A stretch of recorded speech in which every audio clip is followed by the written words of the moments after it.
Tùm rômតែដឹងមិនដឹងថាពស់មួយនេះមិននៅក្រោមផ្ទះរបស់អ៊ីម្នាក់នេះតាំងពីពេលណានោះទេកាលមុនដំបូងឡើយគាត់អត់ដែលបានចាប់អារម្មណ៍ថានៅក្រោមផ្ទះរបស់គាត់គឺមានពស់ថ្លាន់យក្សដ៏ធំមួយក្បាលបានទៅនៅសំងំនៅក្រោមនោះទេព្រោះដោយសារតែគាត់ធ្វើការចេញពីព្រឹកល្ងាចចូលហើយក៏មិនដែលបានចាប់អារម្មណ៍ថានៅផ្ទះគាត់គឺមានពស់ថ្លាន់មួយក្បាលនេះទាល់តែសោះមិនដឹងថាពស់មួយក្បាលនេះមកនៅផ្ទះគាត់តាំងពីពេលណានោះទេថ្ងៃដែលបានឃើញពស់ថ្លាន់មួយក្បាលនេះវាបានចូលនៅក្នុងក្រោមផ្ទះរបស់គាត់ពេលនោះផងដែរក៏មានឆ្កែអ្នកភូមិគឺនៅជិតម្ដុំជិតផ្ទះគាត់ណែឯងវាបានព្រុសខ្លាំងមែនទែនតែមិនដឹងថាឆ្កែនៅកំពុងតែព្រុសអីនោះទេតែដល់ពេលឮព្រុសខ្លាំងពេកគាត់ក៏ដើរមកមើល2-3នាក់ដើរមកមើលតែដល់ពេលដើរមកមើលហើយក៏បានឃើញឆ្កែព្រុសកិច្ចព្រុសក្រិចនៅក្រោមផ្ទះរបស់គាត់តែដល់ពេលឆ្ងោកទៅបន្លោះខាងក្រោមផ្ទះដែលចាក់សារបស់គាត់ក៏បានប្រទះឃើញពស់ថ្លាន់គឺធំខ្លាំងមែនទែនបន្ទាប់មកគាត់ក៏បានស្រែកហៅអ្នកភូមិឲ្យជួយចាប់ប៉ុន្តែគ្មាននរណាហ៊ានចាប់នោះទេព្រោះដោយសារពស់មួយក្បាលនេះគឺវាធំខ្លាំងពេកហើយទំហំរបស់វាក៏ទោះបីយើងចាប់ទាញក៏មិនអាចទាញចេញមកបាននោះដែរទាល់តែគើសកាយទាំងអស់មិនអាចលើកវាយកមកបានព្រោះដោយសារពស់កាន់តែធំកម្លាំងរបស់វាគឺកាន់តែខ្លាំងផងដែរទោះបីយើងសល់តែពាក់កណ្ដាលខ្លួនរបស់វាទាញបានពាក់កណ្ដាលក៏ដោយក៏មិនអាចទាញពស់មួយនេះបាននោះដែរដូចនេះហើយអ្នកភូមិដែលនៅជិតម្ដុំផ្ទះគាត់នោះក៏បានប្រាប់ថា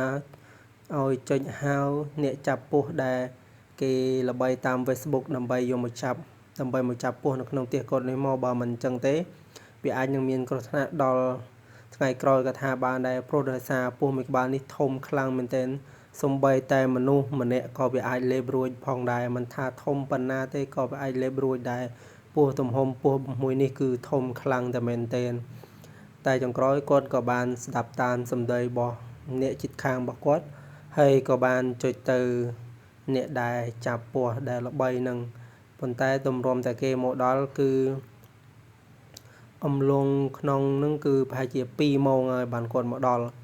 ព្រោះដោយសារផ្លូវវាឆ្ងាយផងហើយណាមួយគេមិនសូវមានពេលទំនេរគេកំពុងតែធ្វើការរបស់គេដែរតែដល់ពេលមានពេលទំនេរគឺគេមកចាប់ឲ្យនៅក្នុងថ្ងៃនឹងតែម្ដងប៉ុន្តែទម្រាំនឹងគេមកដល់គឺរយៈពេលជិះមកគឺ2 ម៉ោងហើយពេលមកដល់គាត់ក៏បានប្រាប់ថាទីតាំងដែលពស់នៅបានចូលគឺនៅម្ដុំណាប៉ុន្តែពេលដែលគេមកដល់នោះគឺពស់នេះវាបានចូលទៅជ្រៅហើយគឺវាមិនបាននៅរាក់ដោយការពីមុនដំបូងនោះទេហើយក្រុមអ្នកចាប់ពស់មួយក្រុមនេះគាត់ក៏បានធ្វើការវាបំបែកស៊ីម៉ង់ម្ដុំតែឃើញពស់លើកដំបូងនឹងដែរ